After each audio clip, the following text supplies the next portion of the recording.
కరాగ్రే వసతే లక్ష్మీ కరమధ్యే సరస్వతీ కరమూలే తు గోవింద ప్రభాతే కరదర్శనం అన్నారు. అంటే మనం ఉదయం లేచిన వెంటనే చేయి చూసుకోవాలట. చేయి చూసుకుంటే మనం సమస్తమైనటువంటి సుఖాలు సంపదలు కలుగుతాయని ఆ రోజు శుభవార్తలు మనం వింటామని చెబుతున్నారు. చేత స్వామికి నమస్కారం చేస్తూ ఓం నమో శ్రీ లక్ష్మీ వెంకటేశ్వరాయ శ్రీ మహాగణాధిపతి నమః. మనం ఈ వారం వారఫలాలు ప్రారంభిద్దాం. January 4th to January 10th ఎలా ఉన్నాయి, గ్రహాల యొక్క పరిస్థితి ఎలా ఉంది, మన రాశుల ఫలితాలు ఎలా ఉన్నాయి, మనం చేయవలసిన సులభమైన పరిహారాలు ఏమిటి అనే విషయాన్ని తెలుసుకుందాం. గ్రహాల పొజిషన్ చూసినట్లయితే మిథున రాశిలో గురుడున్నాడు.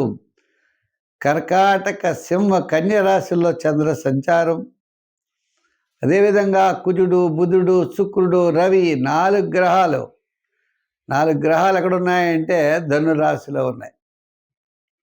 వృశ్చిక రాశిలో 3 గ్రహాలు, ధనుర్రాశిలో ఈ యొక్క రవి సూర్య భగవానుడు ఉంటాడు. ఈ విధంగా కుంభ రాశిలో రాహువు, మీన రాశిలో శని. ఈ విధమైన గ్రహ సంచారంతో ఈ వారం రాశి ఫలాలు తెలుసుకుందాం. మీనరాశి. ఈ మీనరాశి వారికి ఏమిటి అంటే మనం ఆలోచిస్తే పంచమ, షష్ఠ, సప్తమ స్థానాల్లో సంచారం.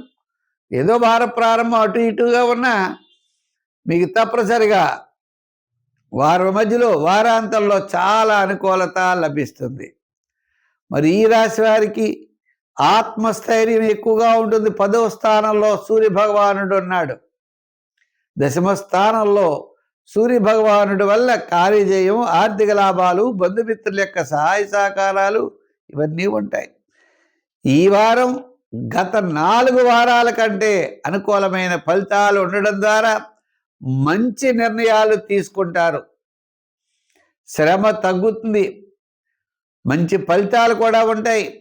అమ్మయ్యా అని కాస్త గాలి పీల్చుకుంటారు. కాస్త సర్దుబాట్లు జరుగుతాయి. గతంలో ఉన్నటువంటి తప్పులు ఏమైనా ఉంటే తప్పులు సరిదిద్దుకుంటారు. మంచి నిర్ణయాలతో ముందుకు పెడతారు. ఇతరుల యొక్క సహాయ సహకారాలు లభిస్తాయి. బంధుమిత్రుల యొక్క సహాయ సహకారాలు లభిస్తాయి. దూరం నుండి ఎవరొకరు కాస్త చేయూతను అందిస్తారు. తద్వారా మనం ఇబ్బందుల నుండి బయటపడేటువంటి అవకాశాలు ఉన్నాయి. ఉద్యోగపరమైన సమస్యలు తగ్గుతాయి. రాజకీయపరమైన ఒత్తిళ్లు తగ్గుతాయి. వృత్తులపరమైనటువంటి ఆర్థిక పరమైన సర్దుబాట్లు కాస్త అనుకూలంగా ఉంటాయి. వ్యాపారాత్మకంగా కూడా కాస్త అనుకూలమైనటువంటి ఫలితాలు కనబడుతున్నాయి. అంటే విశేషమైన వ్యాపారాలు చెప్పలేం, కానీ సామాన్యమైన వ్యాపారాదులకి ఇబ్బంది ఉండదు. ఎలక్ట్రానిక్స్, జనరల్, కిరాణా, మెడికల్, ఫ్యాన్సీ, గృహోపకరణాలు, అదేవిధంగా సంచార వృత్తుల వారు, చేతి వృత్తుల వారు, కార్మికులకి కాస్త అనుకూలమైనటువంటి ఫలితాలు ఉన్నాయి. కాబట్టి కాస్త తప్పనిసరిగా ఈ రాశి వారికి కాస్త వెసులుబాటు అనేది ఉంటుంది. సంఖ్యల్లో 3, రంగుల్లో ఎరుపు, ఆరాధనలో నవగ్రహ ఆరాధన చేయడం మంచిది. స్వస్తి.